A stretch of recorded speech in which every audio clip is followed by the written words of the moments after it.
As Christians, we know that we will come across many objections to our faith. Perhaps the most common and certainly the most powerful of which is the problem of evil. It is a problem that has quite literally plagued humanity for almost all of our history. But far be it from evil to be a deal breaker to faith, rather it is actually one of the most powerful evidences for God's existence. However, before we answer this very legitimate question, we must approach the issue with grace, compassion and respect, because oftentimes when people consider evil, they consider that which has been done to them, that which has made them hurt. So we must remember, behind every question, there's a questioner. There's a person who is made in the image of God who deserves a very careful and reasoned answer. Contrary to what the atheist may think, evil does not disprove God's existence, but in fact it necessitates it. If you are an atheist, you cannot believe in any objective standard of good in this world. Therefore, in an atheistic worldview, there is no such thing as objective evil. This is not to say that atheists cannot see nor know what evil is, because we all do, but on a purely naturalistic framework, it is not satisfactory.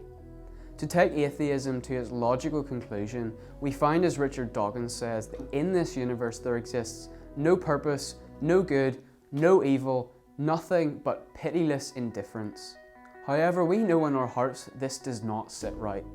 When we look out to the world and the evils that we have seen, things like the Holocaust, we know in our hearts that these things are genuinely evil. To acknowledge then that there is such thing as objective evil, you must believe that there is also such thing as objective good, a thing by which to measure that evil. To assert this, you must believe in a moral law, which necessitates the existence of a moral lawgiver, a person in whom these virtues find their foundation, who is, as we know, God. So to believe in objective evil, you must believe in God, or else the Holocaust is just your opinion against Hitler's. But this doesn't solve the problem of evil. To do that, we must look at evil from a biblical perspective. As Christians, we know that the whole world is tainted by the sin of humanity. We are the cause of all the evil that we see in this world. If we were to ask God to stop all the evil in the world, He could very well start with us.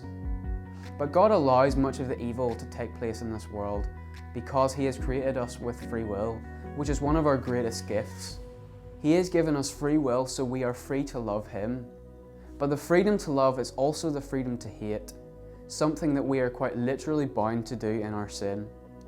We are by nature enemies of God and deserving only His wrath. There is a common objection to God which comes from the Enlightenment thinker David Hume, who says that God can neither be all-powerful nor all-knowing if He allows evil to take place. But this isn't true. The God of the Bible whom we worship sees the end from the beginning, and He knows the consequences of every single action. Since God is all-knowing and all-good, then it is reasonable to assume that He has a morally acceptable reason to allow certain evils to take place, even when we don't know them. But like many things in this life, there are certain things we just cannot know. And when dealing with this very sensitive problem of evil, we must proceed with humility, for we just do not know the answers. We know enough about God, however, to know that He knows what He's doing, and He is in control above all else. So in the face of such evil, we must be willing to trust Him and bring that encouragement to those who are facing evil.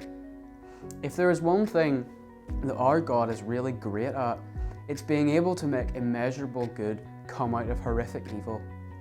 Jesus Christ, His only Son, is the greatest example of this. Christianity, not atheism, is the solution to the problem of evil, because God is not aloof to our worries.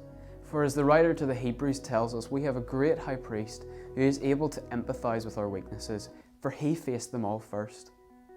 God stepped into the pages of history to redeem us from evil, and the execution of Jesus Christ is quite literally the most unjust event in all of history, as the perfect, spotless, sinless Lamb of God was punished for the sins of all those who trust in Him. Far from being cold and distant to sin and death, Jesus became sin for us and died in our place. He is the solution of and the salvation from this plague of evil.